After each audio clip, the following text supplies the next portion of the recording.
Hello and welcome to the Hero Spouse. I'm Kendra Ruth, here to talk to you about midlife crisis. We do not have any submitted questions for this week, and this is Monday. So if you would like to submit some questions, please do so. But what I'm going to do right now is talk to you, and especially to the newbies, about midlife crisis and the crazy making and what is typical, especially for those of you whose MLCers are in an affair, especially a limerent affair, and you're wondering what's going on and you're confused by their behaviors. Because some of you have had the experience of your MLCer going to counseling or promising they will, faking it at counseling, or saying they're going to come home. They want to work on it, faking it, pretending to work on it, or maybe they really were working on it. They're hiding the affair, giving you mixed messages, basically. What's going on? Why are they doing this? Or why does MLC take so long if the affair doesn't last so long? If limerence only lasts this long? What is going on? Why are they doing all these things? And what I really want to do is talk to you about how typical this is. It doesn't make sense, but it's normal for midlife crisis, and it's normal for a limerent affair. So the first thing I want to tell you is that limerence wins. Okay, limerence is like an addiction. It is hormonal, it is biochemical, and when it is activated, it is going to be what is primary in their mind. So all other things are going to shut down.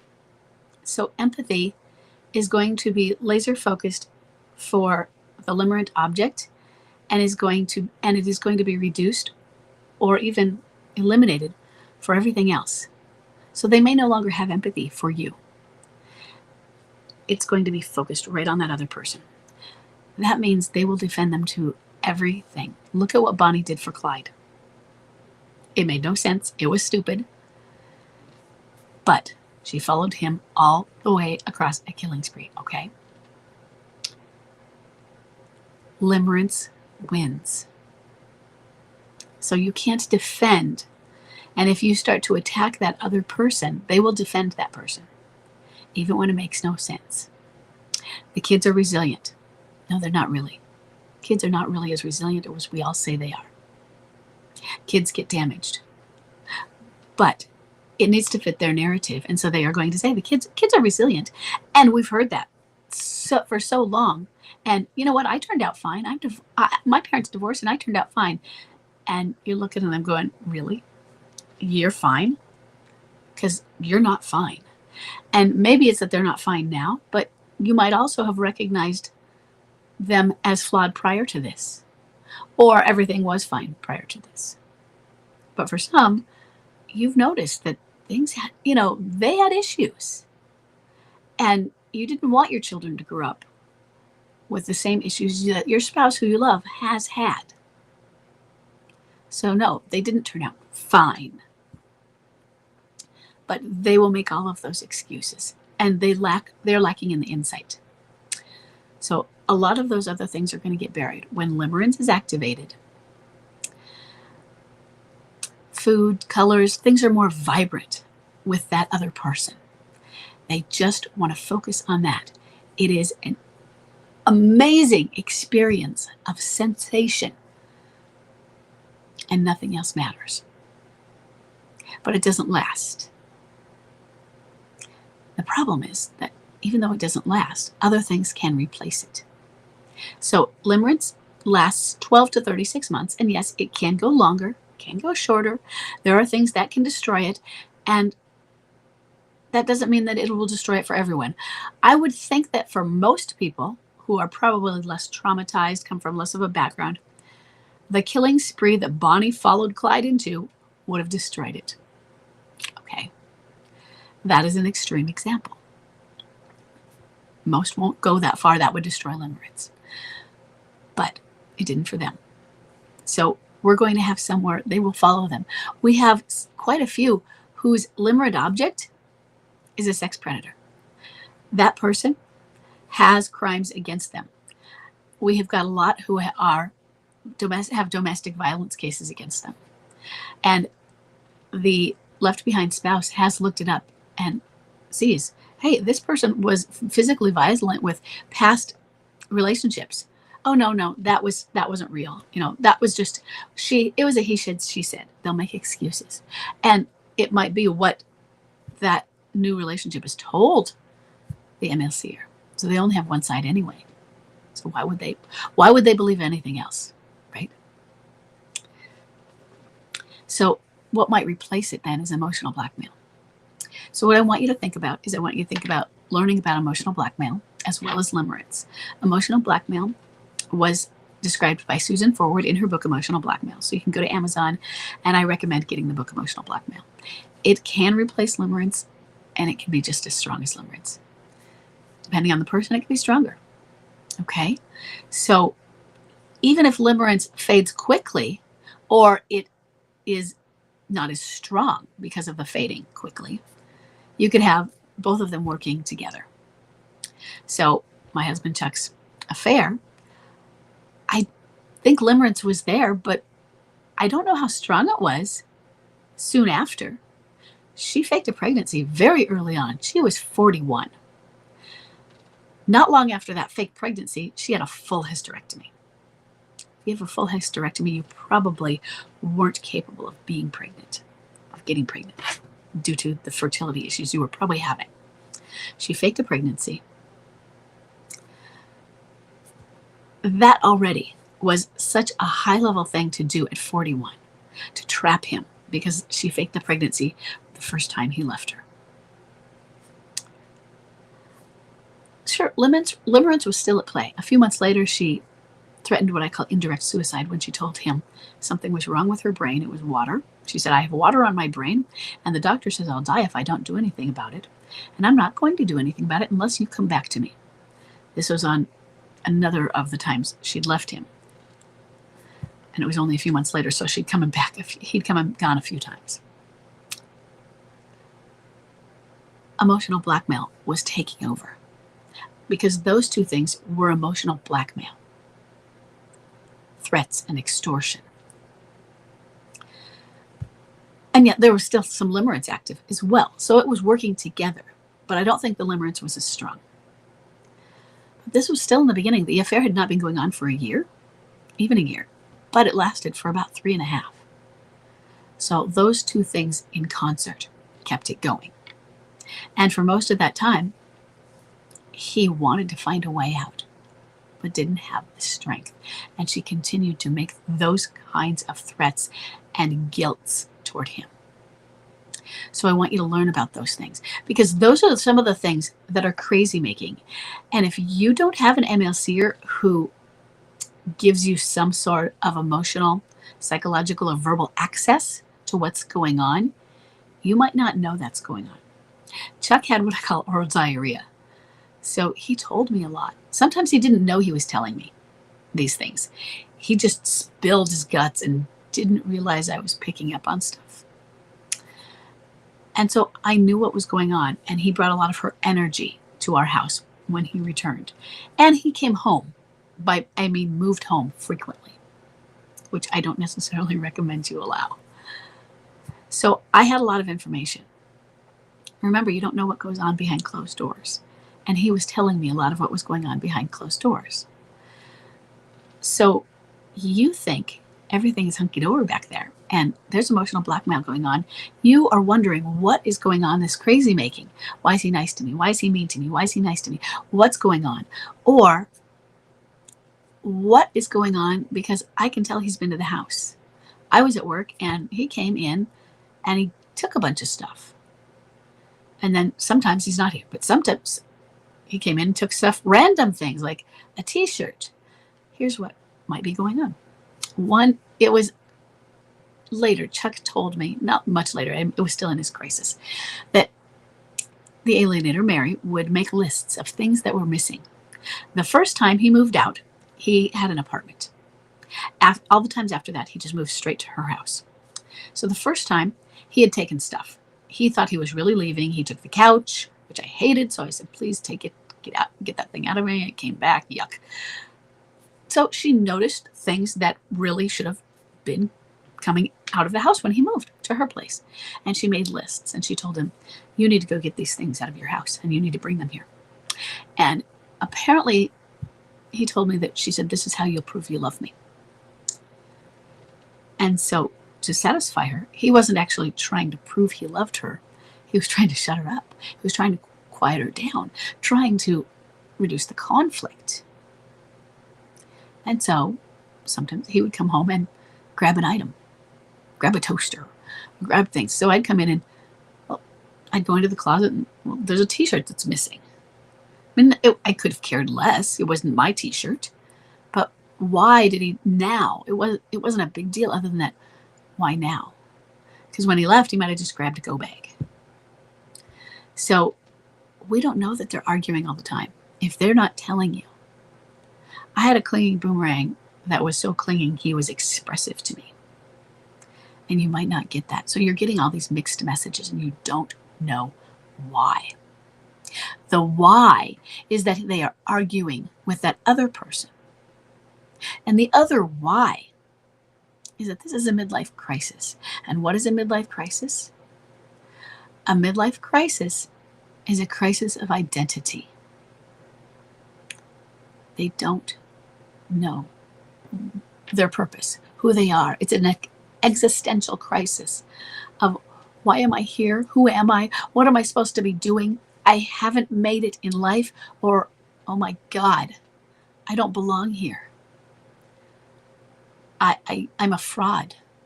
Maybe they came from the wrong side of the tracks and they crossed over and they made it so big, and now everyone's going to find them out. They're going to find out who I really am. I don't really belong. And they probably really do belong. They're the ones who should be there. They made it on their own merits. But because of where they came from, they don't feel like they do. Or they haven't gotten far enough in life, or where they thought they should be.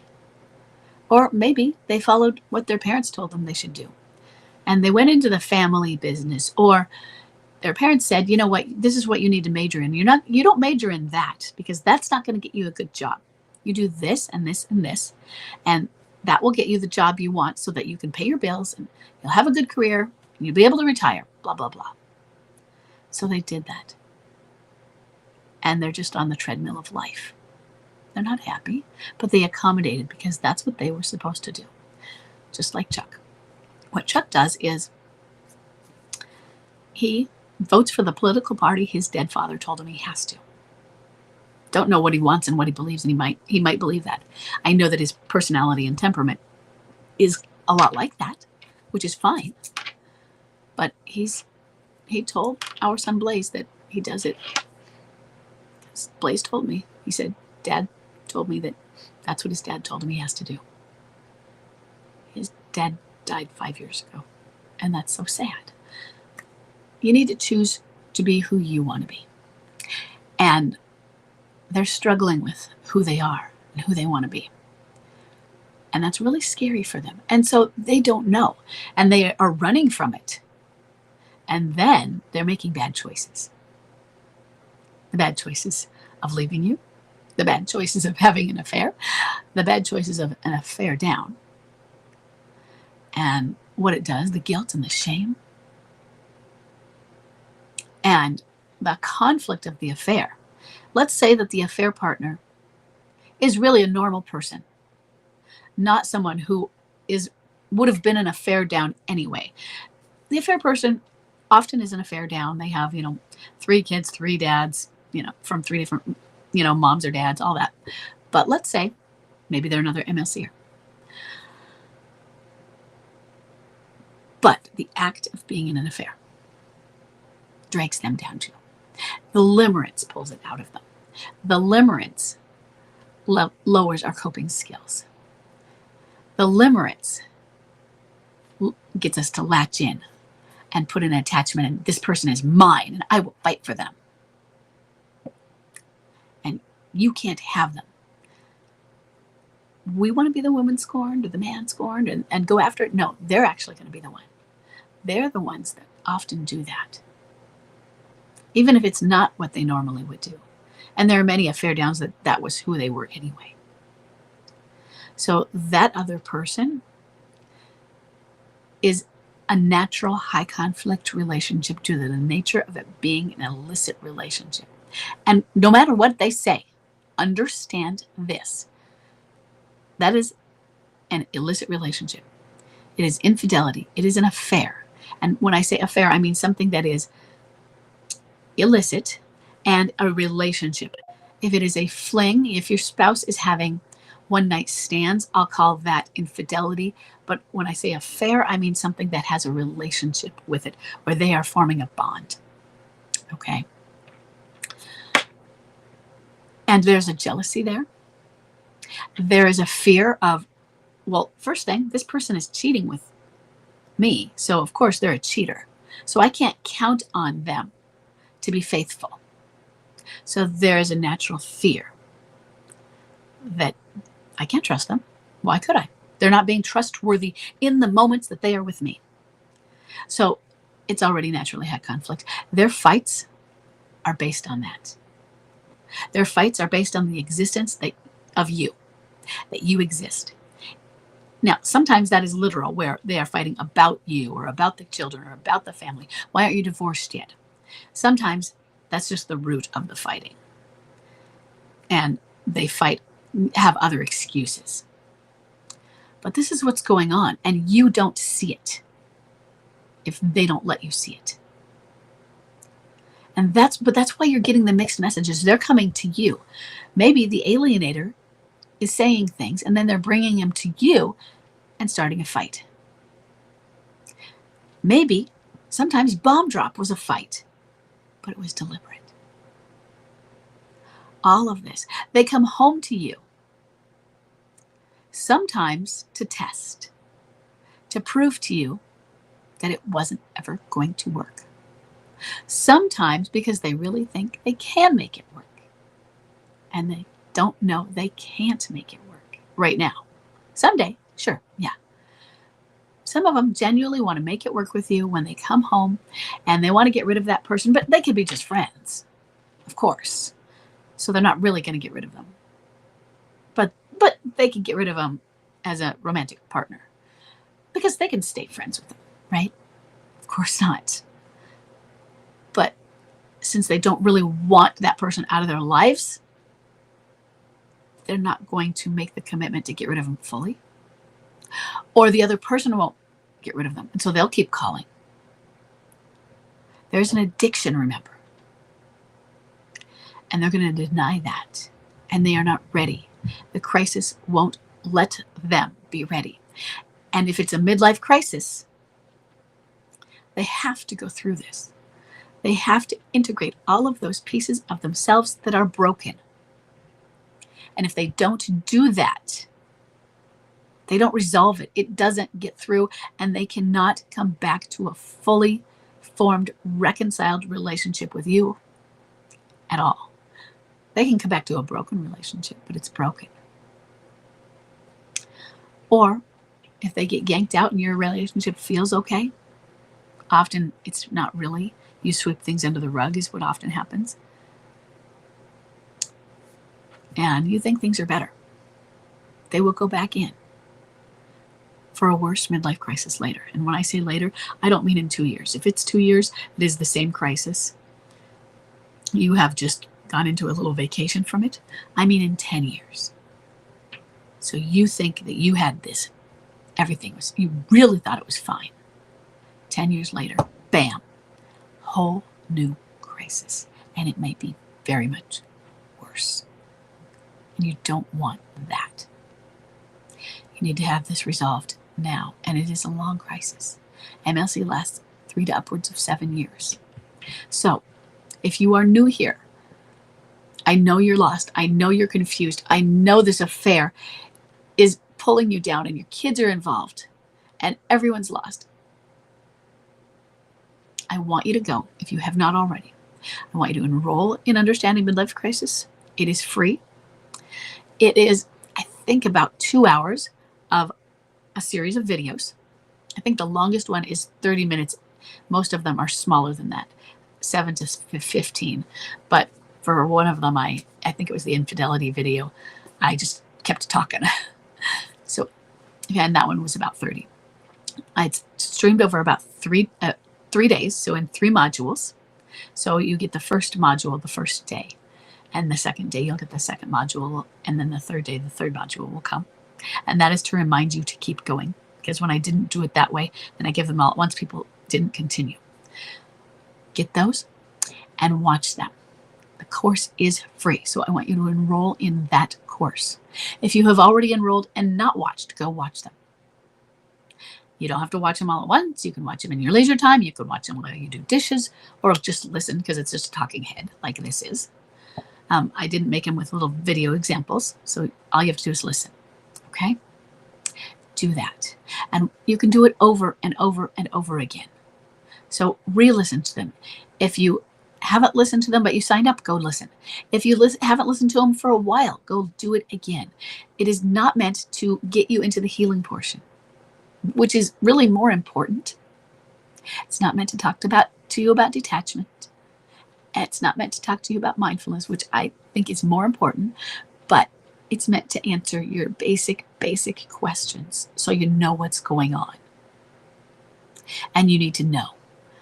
I want you to get through the whys and just get a little bit of understanding. It's like taking an aspirin. Okay?